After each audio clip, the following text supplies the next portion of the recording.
السلام علیکم۔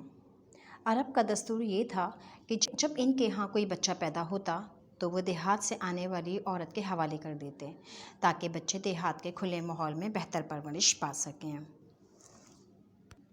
چنانچہ جب رسول پاک صلی اللہ علیہ وسلم کی ولادت ہوئی تو دائیوں کا ایک قافلہ مکے میں داخل ہوا۔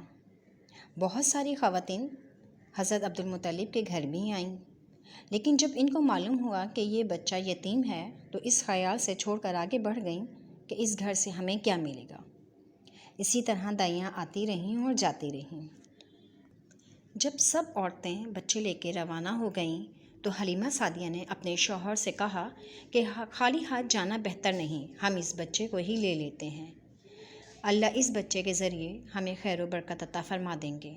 چنانچہ آپ حضرت محمد صلی اللہ علیہ وسلم کو لینے ان کے گھر گئیں۔ جیسے ہی آپ نے حضرت محمد صلی اللہ علیہ وسلم کو دیکھا تو ان کے حسن و جمال کی تعریف کیے بغیر نہ رہ سکیں۔ ان کے پاس سے مشک کی خوشبو آ رہی تھی۔ آپ نے پیار سے ان کو گود میں لیا۔ قافلہ روانہ ہوا۔ جب میں خچر پہ سوار ہوئی تو ہمارا خچر اس تیزی سے چلنا شروع ہوا کہ اس نے سب کو پیچھے چھوڑ دیا۔ کہاں میرا خچر اتنا مریل کہ وہ سب سے پیچھے رہا کرتا تھا۔ ساتھی خواتین نے مجھے دیکھ کر کہا کہ یہ تمہارا وہی خچر ہے جس کے لیے ایک قدم بھی اٹھانا مشکل تھا۔ پھر یہ قافلہ بنو سعد کی بستی پہنچ گیا۔ ان دنوں یہ علاقہ خشک سالی اور قحط زدہ تھا۔ حلیمہ سعدیہ فرماتی ہیں کہ جب اسی شام ہماری بکریاں چر کر واپس آئیں تو ان کے تھن دودھ سے بھرے ہوئے تھے، جبکہ اس سے پہلے ایسا نہیں تھا۔ ان سے دودھ بہت کم اور مشکل سے نکلتا تھا۔ ہم نے اس دن جب اپنی بکریوں کا دودھ دوہا تو ہمارے سارے برتن بھر گئے اور ہم سمجھ گئے کہ یہ ساری برکت اس بچے کی وجہ سے ہے۔ غرض ہمارے گھر میں ہر چیز میں برکت نظر آنے لگی۔ اسی طرح 2 ماہ گزر گئے۔ آپ 2 ماہ میں ہی چلنا پھرنے لگے۔ 8 ماہ کے ہوئے تو باتیں کرنے لگے۔ آپ صلی اللہ علیہ وسلم کی باتیں سمجھ میں آتی تھیں۔ حلیمہ سعدیہ فرماتی ہیں کہ جب سے آپ بنو سعد آئے تھے تو کوئی بھی گھر ایسا نہ تھا کہ جس گھر سے مشک کی خوشبو نہ آتی ہو، اور بنو سعد کے قبیلے والے آپ سے محبت کرنے لگے تھے۔ جب آپ 2 سال کے ہوئے تو آپ اپنے دور شریک بہن بھائیوں کے ساتھ بکریاں چرانے جانے لگے۔ آپ جہاں سے گزرتے وہاں سبزہ ہو جاتا، درخت پتھر آپ کو جھک کر سلام کرتے، بادل کا ایک ٹکڑا آپ پر ہر وقت سایہ کیے رکھتا۔ حلیمہ سعدیہ کے بچے آ کر اپنی ماں کو یہ تمام ماجرا سناتے۔ ایک دن محمد صلی اللہ علیہ وسلم اپنے دور شریک بھائیوں کے ساتھ بکریاں چرانے گئے ہوئے تھے کہ حلیمہ سعدیہ کے بچے حلیمہ سعدیہ کے پاس آئے اور کہا کہ امی جان جلدی چلیں، دیکھیں محمد صلی اللہ علیہ وسلم کو کیا ہو گیا ہے۔ کہنے لگیں کہ میں گھبرا کر بھاگی تو میں نے دیکھا کہ آپ صلی اللہ علیہ وسلم کھڑے ہوئے تھے، رنگ اڑا ہوا تھا، چہرے پر زردی چھائی ہوئی تھی۔ ہم نے آپ صلی اللہ علیہ وسلم سے فرمایا کہ کیا ہوا ہے؟ آپ صلی اللہ علیہ وسلم نے فرمایا کہ میرے پاس 2 آدمی آئے تھے، سفید کپڑے پہنے ہوئے تھے۔ ان دونوں نے ایک دوسرے کو اشارہ کیا کہ کیا یہ وہی ہے؟ تو دوسرے نے کہا کہ ہاں۔ پھر انہوں نے مجھے لٹایا اور اس کے بعد انہوں نے میرا سینہ چاک کیا اور کچھ نکال کر پانی سے دھو کر اسے بعد دوبارہ میرے سینے میں رکھ دیا اور میرا سینہ سی دیا۔ حلیمہ سعدیہ کہتی ہیں کہ ہم بہت خوف زدہ تھے کہ اس بچے کو کوئی نقصان نہ پہنچ جائے۔ میرے شوہر نے کہا کہ حلیمہ اس بچے کو مکہ پہنچا دو۔ سو ہم اس بچے کو واپس مکہ لے کر آ گئے اور محمد صلی اللہ علیہ وسلم کو ان کی والدہ بی بی آمنہ اور حضرت عبدالمطلب ان کے دادا کے حوالے کر دیا۔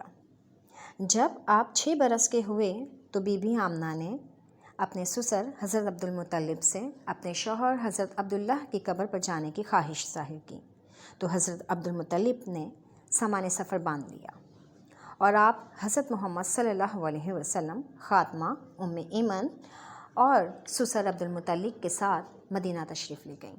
1 ماہ کے بعد جب آپ وہاں سے واپس آنے لگیں تو ابوا کے مقام پر آپ کی طبیعت بہت خراب ہو گئی اور اتنی بگڑی کہ آپ وہیں وفات پا گئیں، لہٰذا آپ کو وہیں دفن کر دیا گیا۔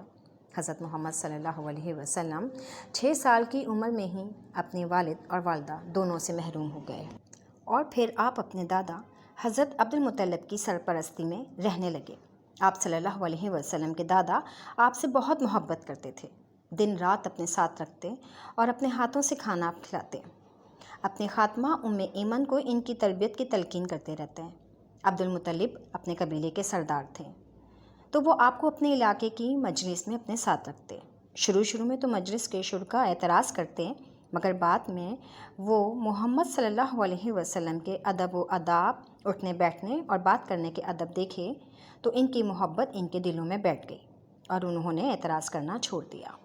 اپنے دادا کی شفقت میں انہوں نے 2 سال ہی گزارے کہ وہ بھی ان کو چھوڑ کر چلے گئے۔ ان کے انتقال پر حضرت محمد صلی اللہ علیہ وسلم بہت رنجیدہ ہوئے اور بہت روئے۔ حضرت عبد المطلب کی وفات سے قبل شام کا وقت تھا کہ جب حضرت عبد المطلب اپنے بیٹوں کے ساتھ بیٹھے تھے اور محمد صلی اللہ علیہ وسلم ان کی گود میں تھے کہ اچانک ایک شخص نے آ کر کہا کہ کچھ قیافہ شناس آپ سے ملنا چاہتے ہیں۔ حضرت عبد المطلب نے کہا کہ ان کو یہیں بلا لو۔ جب وہ قیافہ شناس افراد اندر آئے تو کچھ دیر باتیں کرنے کے بعد ایک شخص کی نظر جب حضرت محمد صلی اللہ علیہ وسلم کے پیر دیکھ پر پڑی تو آپ نے حضرت عبد المطلب سے کہا کہ عبد المطلب، اس بچے کی اچھی طرح سے حفاظت کرنا۔ مقام ابراہیم کے مقام پر جو پیر کا نشان ہے وہ اس بچے کے پاؤں سے ملتا ہے۔ قیافہ شناس کا اشارہ سیدنا ابراہیم علیہ السلام کی طرف تھا۔ حضرت عبد المطلب نے یہ سنا تو بہت خوش ہوئے اور حضرت ابو طالب سے کہا کہ سنا یہ کیا کہنا چاہتے ہیں؟ یہ کہہ رہے ہیں کہ اس بچے کی خوب حفاظت کرنا۔ اس واقعے کو گزرے چند دن ہی ہوئے تھے کہ حضرت عبد المطلب کا انتقال ہو گیا اور پھر آپ نے اپنے چچا حضرت ابو طالب کی زیر نگرانی پرورش پائی۔ ابو طالب اپنے بھتیجے سے بہت محبت کرتے تھے اور آپ کو اپنے ساتھ ہی رکھتے تھے۔ کچھ ہی سال گزرے کہ مکے کے حالات بہت خراب ہو گئے۔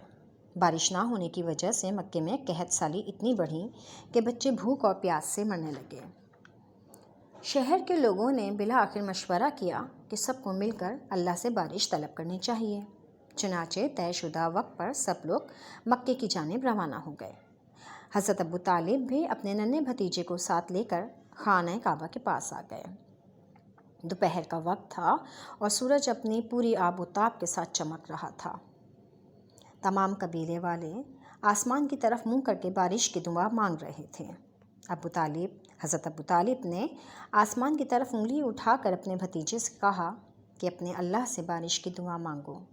آپ صلی اللہ علیہ وسلم نے اپنے ہاتھ اٹھا کر آسمان کی طرف منہ کر کے اللہ سے دعا مانگنا شروع کر دی۔ دعا مانگے ابھی چند لمحے ہی گزرے تھے کہ آسمان پر کالے بادل کے ٹکڑے جمع ہونا شروع ہو گئے اور دیکھتے ہی دیکھتے پورے آسمان کو گھیرے میں لے لیا اور تیز بارش ہونا شروع ہو گئی۔ اتنی تیز بارش ہوئی کہ تمام زمین پانی سے تر ہو گئی اور مکہ میں ہر طرف سبزہ ہی سبزہ ہو گیا۔ حضرت ابو طالب اپنے بھتیجے سے بہت خوش ہوئے۔ حضرت ابو طالب نے بھی حلیمہ سعدیہ کی طرح ننھے محمد صلی اللہ علیہ وسلم کے بہت سے معجزات دیکھے تھے۔ حضرت محمد صلی اللہ علیہ وسلم کی آمد سے پہلے جب حضرت ابو طالب اپنے گھر والوں کے ساتھ کھانا کھانے بیٹھتے تو کھانا کم پڑ جاتا اور کوئی سیر بھی نہ ہو پاتا تھا، لیکن جب سے ننھے محمد صلی اللہ علیہ وسلم حضرت ابو طالب کی کفالت میں آئے تب سے کبھی ایسا نہ ہوا تھا۔ امید ہے کہ آپ کو میری یہ ویڈیو پسند آئی ہوگی۔ مزید معلومات کے لیے میری اگلی ویڈیو کا انتظار کریں۔ اللہ حافظ۔